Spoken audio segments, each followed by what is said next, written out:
السلام علیکم ورحمۃ اللہ تعالی وبرکاتہ۔ Subscribe my channel, Maulana Mufti Rayyan Nadwi official channel. Like and الحمد share. لله نحمده ونستعينه ونستغفره ونؤمن به ونتوكل عليه ونعوذ بالله من شرور أنفسنا ومن سيئات أعمالنا من يهده الله فلا مضل له ومن يضلله فلا هادي له ونشهد أن لا إله إلا الله وحده لا شريك له ونشهد أن سيدنا ومولانا محمد بارك وسلم أما بعد أعوذ بالله من الشيطان الرجيم بسم الله الرحمن الرحيم لقد كان لكم في رسول الله أسوة حسنة لمن كان يرجو الله واليوم الآخر وذكر الله كثيرا صدق الله العظيم۔ عزیزان ملت اسلامیہ اور معزز حاضرین جمعہ، سیرت النبی صلی اللہ علیہ وسلم کا یہ سلسلہ تقریباً 2 مہینے سے آپ حضرات کے سامنے پیش کیا جا رہا ہے۔ ہم نے اب تک اللہ کے نبی صلی اللہ علیہ وسلم کی بعثت کہ اللہ کے نبی صلی اللہ علیہ وسلم پر کس طریقے سے وحی آئی اور کیا وحی کی گئی، کیا بات اللہ تبارک و تعالیٰ کی طرف سے بیان کی گئی، یہ سب ہم نے گزشتہ ہفتے پڑھ لیا تھا۔ آپ حضرات کے سامنے یہ باتیں آ چکی ہیں۔ آج انشاءاللہ تبارک و تعالیٰ اس کے آگے سے ہم گفتگو کریں گے۔ اس سے پہلے آئیے ہم سب مل کر کے درود پاک پڑھ لیں۔ یا رب صلی وسلم دائما ابدا علی حبیبک خیر الخلق کلہم۔ اللهم صل على محمد النبي الأمي وعلى آله وبارك وسلم تسليما كثيرا كثيرا۔ میرے بھائیوں، اللہ کے نبی صلی اللہ علیہ وسلم پر وحی کے بعد جو 5 آیتیں آپ صلی اللہ علیہ وسلم پر نازل کی گئی اور آپ کو جب آپ کی بعثت کا جب اعلان آپ سے کرا دیا گیا تو تھوڑے عرصے کے بعد اللہ تبارک و تعالیٰ نے آپ کو حکم دیا کہ آپ جو ہے دعوت و تبلیغ کا کام کریں۔ چنانچہ قرآن کریم کی آیت یا ایھا المزمل قم اللیل الا قلیلا، یہ اسی کی طرف اشارہ ہے کہ اللہ کے نبی صلی اللہ علیہ وسلم جو پہلی وحی سے گھبرائے ہوئے گھر کو آئے تھے اور اپنی بیوی حضرت خدیجہ رضی اللہ تعالیٰ عنہا سے کہا تھا کہ زمیلونی زمیلونی، مجھے چادر اڑا دو، مجھے چادر اڑا دو۔ اللہ تبارک و تعالیٰ نے اپنے حبیب سے کہا اے چادر میں لپٹے ہوئے، اے وہ ذات جس نے چادر اوڑھ رکھی ہے، آپ اٹھیے، کھڑے ہوئیے۔ اللہ کے نبی صلی اللہ علیہ وسلم اس کے بعد اپنے خاص لوگوں کو خفیہ طور پر دین کی دعوت پیش کی۔ آپ نے تبلیغ کا کام شروع کیا۔ سب سے پہلے آپ کی سب سے چہیتی، سب سے فرما بردار اور جانثار بیوی حضرت خدیجہ رضی اللہ تبارک و تعالی عنہا نے آپ پر اسلام لایا۔ یہ سب سے پہلے اسلام قبول کرنے والی خاتون ہیں۔ حضرت ابو بکر رضی اللہ عنہ مردوں میں اسلام قبول کیے، پھر غلاموں میں حضرت زید رضی اللہ تبارک و تعالیٰ عنہ، انہوں نے آپ صلی اللہ علیہ وسلم کا کلمہ پڑھا۔ اس کے بعد لڑکوں میں حضرت علی رضی اللہ تبارک و تعالیٰ عنہ نے آپ پر جو ہے اسلام قبول کیا۔ یہ چند لوگ تھے جنہوں نے اللہ کے نبی صلی اللہ علیہ وسلم کی اس خفیہ تبلیغ میں، جہاں اللہ تبارک و تعالیٰ نے آپ کو یہ حکم دیا تھا کہ آپ اپنے چادر سے اٹھیے اور اللہ تبارک و تعالیٰ سے لوگوں کو جوڑیے، اللہ تبارک و تعالیٰ کی دعوت، ایک توحید کی دعوت، اللہ کی وحدانیت کی دعوت جو ہے آپ دیجیے۔ تو اس میں یہ چند لوگ تھے جنہوں نے سب سے پہلے اللہ کے نبی صلی اللہ علیہ وسلم پر اسلام قبول کیا۔ اور اگر ہم یہ غور کریں، دیکھیں تو میرے بھائیوں، ان سب میں تقریباً سارے وہ لوگ اسلام قبول کرتے ہیں جو آپ سے بالکل ہی قریب ہیں، جن کا کسی نہ کسی طور پر آپ کا احسان ہے ان کے اوپر، کسی نہ کسی سے بہت قریبی رشتہ داری ہے۔ حضرت خدیجہ یہ آپ کی بیوی ہی ہیں، حضرت زید رضی اللہ عنہ یہ آپ کے غلام ہیں، حضرت علی رضی اللہ تبارک و تعالیٰ عنہ یہ آپ کے خرچے سے پل رہے تھے، آپ نے ان کا ذمہ اٹھا رکھا تھا۔ حضرت ابو بکر صدیق رضی اللہ تبارک و تعالیٰ عنہ یہ آپ کے سچے دوست تھے۔ تو ہم اس جو خفیہ تبلیغ جو اللہ کے نبی صلی اللہ علیہ وسلم نے شروع کی، تو سب سے پہلے ایمان لانے والے، سب سے پہلے اللہ کے نبی صلی اللہ علیہ وسلم کا کلمہ پڑھنے والے یہ وہ لوگ نظر آتے ہیں جن پر اللہ کے نبی صلی اللہ علیہ وسلم کا کہیں نہ کہیں کسی نہ کسی اعتبار سے کچھ احسان ہے، کچھ اللہ کے نبی صلی اللہ علیہ وسلم کی خدمات ہے ان کے تعلق سے۔ تو ہم بھی گویا کہ اللہ کے نبی کی یہ دعوت، یہ ہمارے لیے بھی پیغام ہے، یہ ہمارے لیے بھی اسوہ ہے، یہ ہمارے لیے بھی نمونہ ہے کہ ہم بھی اپنی زندگی کے اندر لوگوں پر احسان کرنے والے بنیں، لوگوں کی خدمات اپنے ذمے اٹھانے والے بنیں، تاکہ جب بھی ہم خیر کی دعوت لے کر کے ہم جب دنیا کے اندر چلیں، جب ہم اللہ کی بات لے کر کے چلیں، جب ہم معاشرے کی اصلاح کی کوشش کریں، تو ایسے لوگ ہمارے شانہ بشانہ نظر آئے، ایسے لوگ ہمارے ساتھ کھڑے ہوئے نظر آئے، کچھ لوگ ہوں جو ہماری سپورٹ میں نظر آئے کہ بھائی یہ اس وجہ سے نہیں معاشرے کی اصلاح کی کوشش کر رہے ہیں، بلکہ وہ ہمارے احسان تلے دبے ہوئے ہوں۔ آج ہماری دعوت ہے، آج ہمارا بھی کام ہے، لیکن ہمارا کام اللہ کے نبی صلی اللہ علیہ وسلم کی دعوتی مشن سے ہٹا ہوا ہے۔ اللہ کے نبی کے دعوت کے مراحل کو دیکھیں آپ، 3 مرحلوں میں اللہ کے نبی نے دعوتیں دی۔ پہلا مرحلہ جو اللہ کے نبی کا تھا وہ خفیہ طور پر صرف ان لوگوں پر دعوت کا کام کرنا تھا جو آپ کی کسی نہ کسی اعتبار سے بات ماننے والے تھے، آپ سے کسی نہ کسی اعتبار سے بہت ہی کلوز تھے، آپ کا کسی نہ کسی اعتبار سے ان پر احسان تھا۔ اللہ کے نبی صلی اللہ علیہ وسلم نے 3 سال تک ایسے لوگوں کو دعوت دی۔ پھر اللہ کے نبی کا دوسرا دعوتی مرحلہ شروع ہوتا ہے اعلانیہ طور پر، اور یہاں پر اللہ کے نبی صلی اللہ علیہ وسلم نے اعلان اپنے قریبی رشتہ داروں کو، جو آپ کے خاندان کے لوگ تھے، جو آپ کے رشتہ دار تھے، اللہ تبارک و تعالیٰ نے حکم دیا وَأَنذِرْ عَشِيرَتَكَ الْأَقْرَبِينَ، اے نبی صلی اللہ علیہ وسلم کھڑے ہوئیے اور اپنے قریبی رشتہ داروں کو ڈرائیے۔ تو اللہ کے نبی کا یہ دوسرا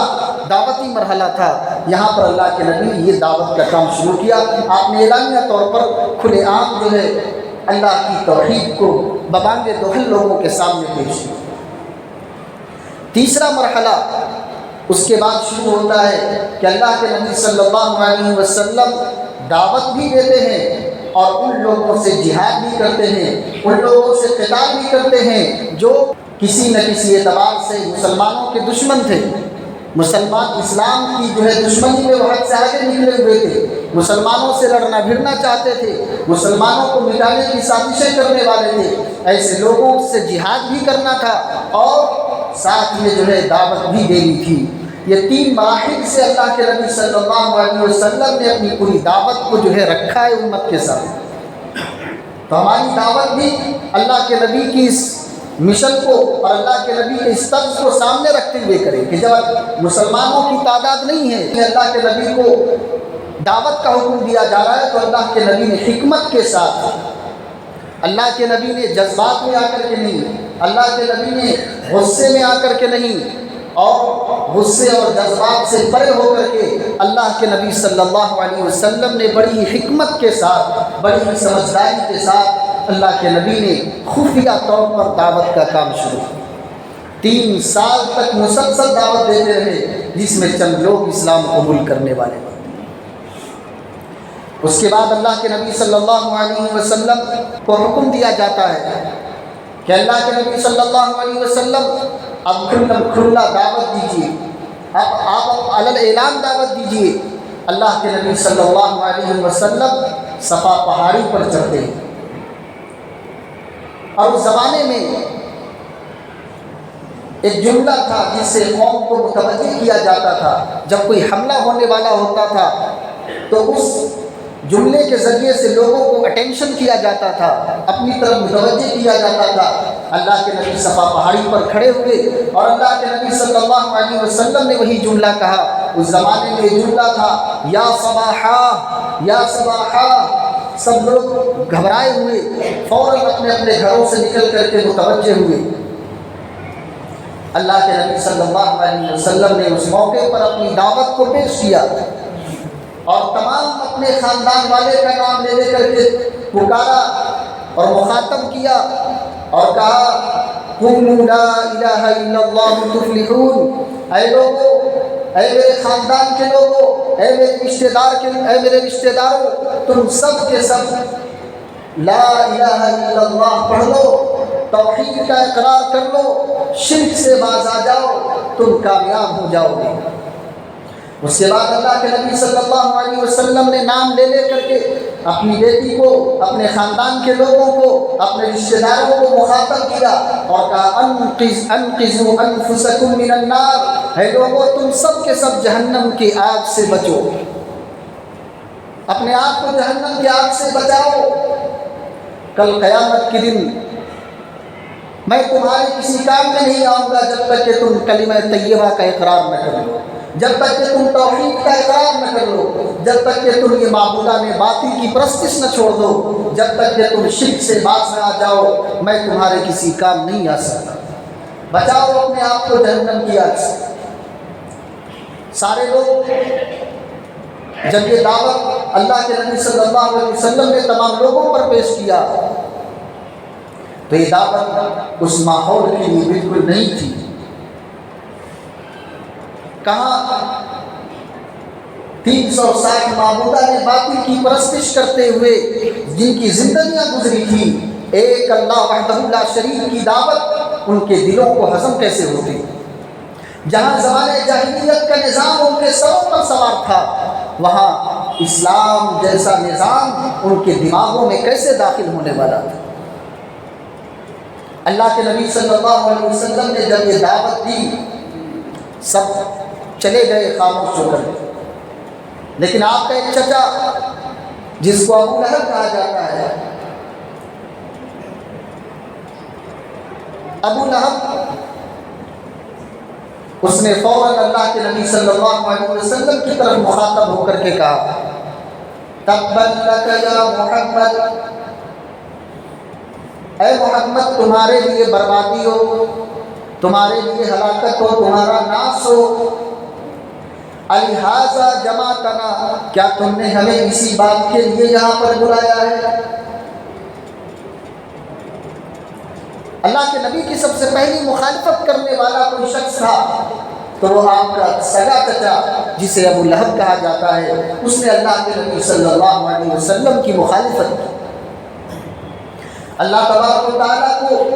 یہ بات اتنی ناگوار گزری کہ اللہ تبارک و تعالیٰ نے قرآن کریم کے اندر ایک پوری صورت نازل کر دی جو تا قیامت وہ صورتیں پڑھی جائیں گی، نمازوں میں پڑھی جائیں گی، لوگ تلاوت میں پڑھتے رہیں گے، اور وہ سورۃ اللہب کے نام سے نازل کی۔ تبت یدا ابی لہب وتب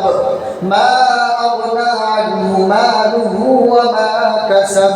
سیصلی نارا ذات لہب وامرأته حمالة الحطب فی جیدها حبل من مسد۔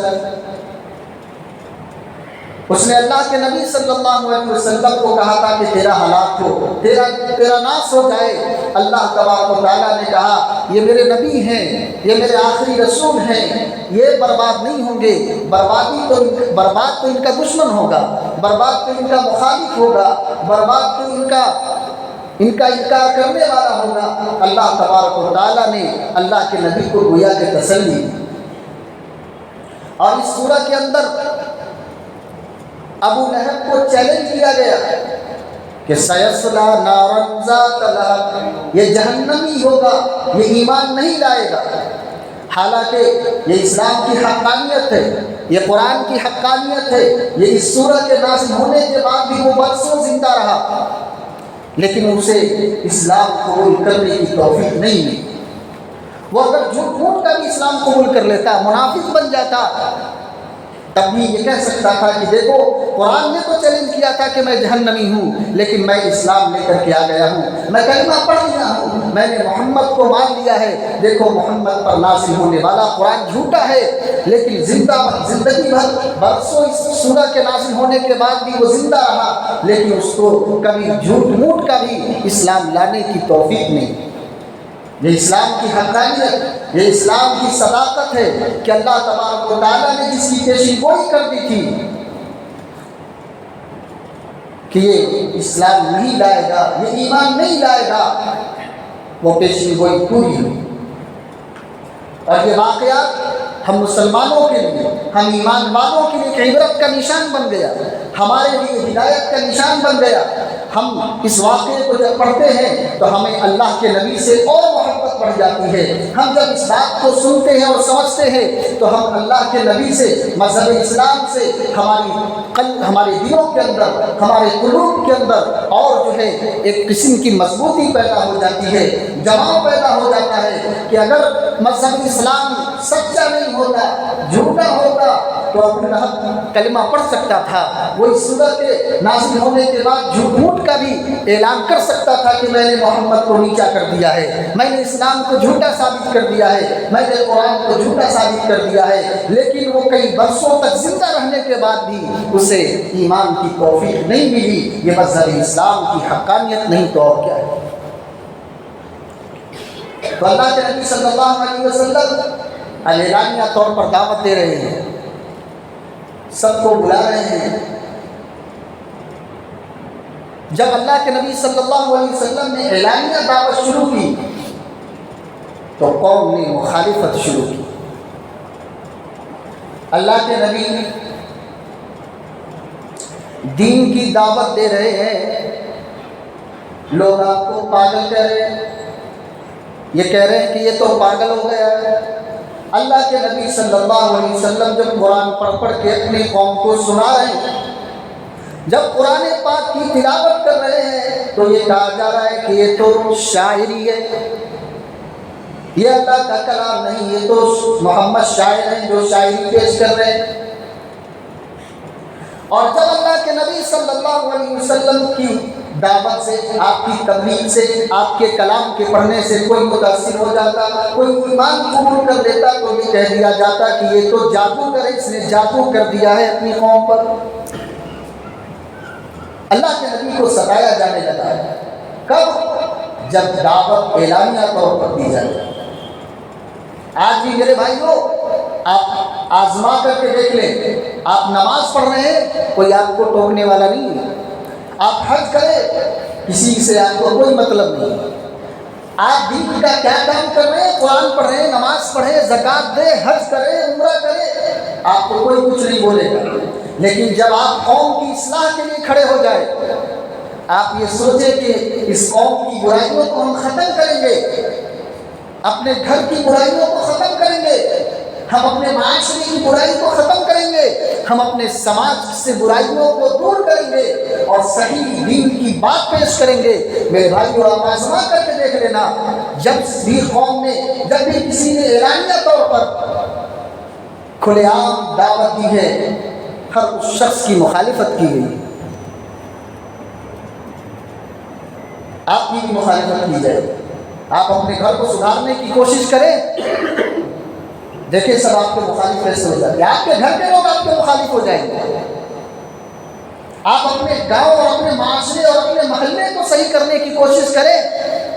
کھڑے ہو جائیں اعلانیہ طور پر، پھر دیکھیے کیسے لوگ آپ کی مخالفت کرتے ہیں۔ یہ تو ہمارا مسلم معاشرہ ہے، تو اس زمانے کا تو کافروں کی کیا مثال ہے؟ یہ تو ہر وقت ہمارے دشمن ہیں،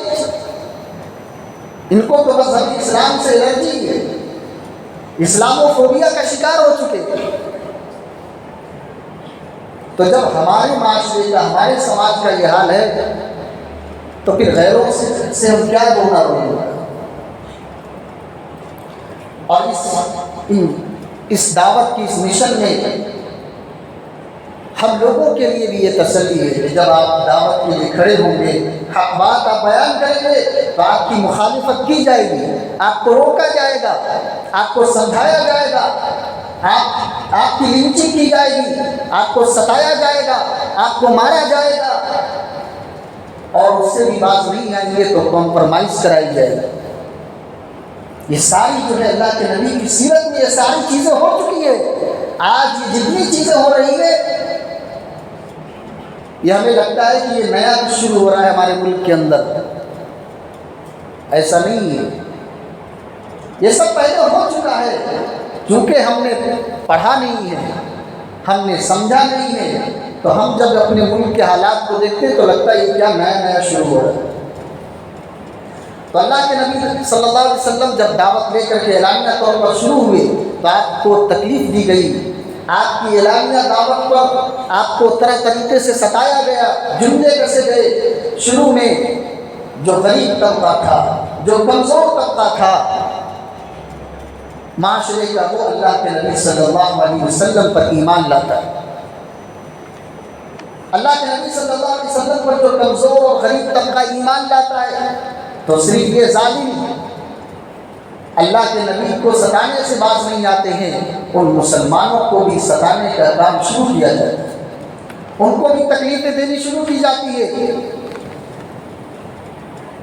اولین صحابہ میں، ان کی قربانیوں میں حضرت بلال رضی اللہ عنہ کا نام کیسے ہم بھول جائیں؟ وہ حضرت بلال جس کا کوئی سہارا نہیں، حبش سے آئے ہیں، غلام ہیں، جن کا کوئی قبیلہ نہیں، جن کا کوئی خاندان نہیں، جن کا کوئی علاقہ نہیں، لیکن دل کے اندر ایمان کا نور ہے، دل کے اندر اللہ کے رسول صلی اللہ علیہ وسلم کی رسالت کی گواہی ہے، ان کے دل کے اندر اللہ کی توحید کا اقرار ہے۔ پھر لوگوں نے دیکھا ہے، معاشرے نے دیکھا کہ ان کی لنچنگ کی گئی، ان کو مارا گیا، ان کو تپتی ہوئی زمین پر گھسیٹا گیا، ان کو گرم ریت پر سلایا گیا، ان کے سینے پر بڑے بڑے پتھر رکھے گئے۔ اور آج جو یہ کہا جاتا ہے کہ تم جے شری رام کا نعرہ لگاؤ، یہ ان سے بھی کہا گیا کہ تم لات کی بڑائی بیان کرو جو اس کی دیوی اور دیوتا تھے، عزا کی بڑائی بیان کرو، ان سے کہا گیا۔ لیکن ایسے موقع پر بھی حضرت بلال رضی اللہ تبارک تعالیٰ عنہ کی زبان سے اللہ اکبر کا جملہ نکلا کہ ہم لات بڑا نہیں ہے، منات بڑے نہیں ہیں، یہ مشرکین کے معبودان باطل بڑے نہیں ہیں، بلکہ سب سے بڑا اللہ ہے۔ اللہ اکبر کا نعرہ لگایا اور احد احد کہتے ہیں۔ یہ حضرت بلال رضی اللہ تبارک تعالیٰ عنہ کی قربانیاں میرے بھائی، اولین اسلام لانے والوں ہیں۔ حضرت عمار بن یاسر رضی اللہ عنہ وہ ایمان لائے، امیہ بن خلف جو ہے ان کے غلام تھے، طرح طریقے سے ستاتا تھا، جو ابو جہل کا خاندان ہے، اور سب سے زیادہ اذیت تو ان کو تب ہوتی تھی جب ان کی ماں کے سامنے ان کو ننگا کر کے ان کو ستایا جاتا تھا، اور ابو جہل نے ان کی ماں کی شرمگاہ میں برچھا مار کر کے ان کے سامنے ہی میں ان کی ماں کو شہید کر دیا۔ یہ پہلی خاتون تھی، یہ پہلی شخصیت تھی، یہ پہلی ذات تھی جو اسلام کی خاطر جان دینے والی ہے۔ میرے بھائی، آپ بھی اگر صحیح بات لے کر کے چلو گے، صحیح دین پر چلو گے، صحیح کام کو لے کر کے معاشرے کے اندر اٹھو گے، تو آپ کے ساتھ بھی پریشانیاں آئیں گی، مصیبتیں آئیں گی، حالات آئیں گے۔ یہ واقعات، یہ صحابہ کرام کی یہ قربانیاں ہمیں رہنمائی کرتی ہے، ہمارے لیے مشعل راہ ہے کہ اگر تمہارے ساتھ حالات کتنے بھی بگڑ جائیں تو حالات تمہارے ساتھ بلال جیسے تو نہیں ہوں گے، تمہارے حالات بگڑے ہیں، حالات عمار ابن یاسر کے جیسے تو نہیں ہیں، حالات بہت زیادہ تمہارے یہاں کے خراب ہیں، لیکن حالات خباب جیسے تو نہیں بنے ہیں۔ ان لوگوں نے بھی ان پریشانیوں میں اپنے دین پر جمے رہے، کٹنا پسند کر لیا، مٹنا پسند کر لیا، اپنے آپ کو مٹا دیا، لیکن ان کے دلوں سے وہ لوگ ایمان کو نہیں مٹا سکے، اسلام کو نہیں مٹا سکے، اللہ کی توحید کو نہیں مٹا سکے، مذہب اسلام کی حقانیت کو نہیں مٹا سکے، اللہ کے رسول کی محبت جو ان کے دلوں کے اندر تھی وہ کبھی ختم نہیں کر سکے۔ یہ واقعہ، ان واقعات سے ہمارے دلوں کے اندر بھی یہ جذبہ پیدا ہوتا ہے، ہمارے دلوں کے اندر بھی یہ ولولہ ہونا چاہیے، ہمارے دلوں کے اندر بھی یہ شوق پیدا ہونا چاہیے کہ جب معاملہ دین کا آ جائے، جب معاملہ ایمان کا آ جائے، جب بات ہمارے مذہب کی آ جائے، جب بات ہمارے اسلام کی آ جائے گی، اس ایسے موقع پر ہمارے سامنے کسی طریقے سے کوئی کمپرومائز نہیں کی جائے۔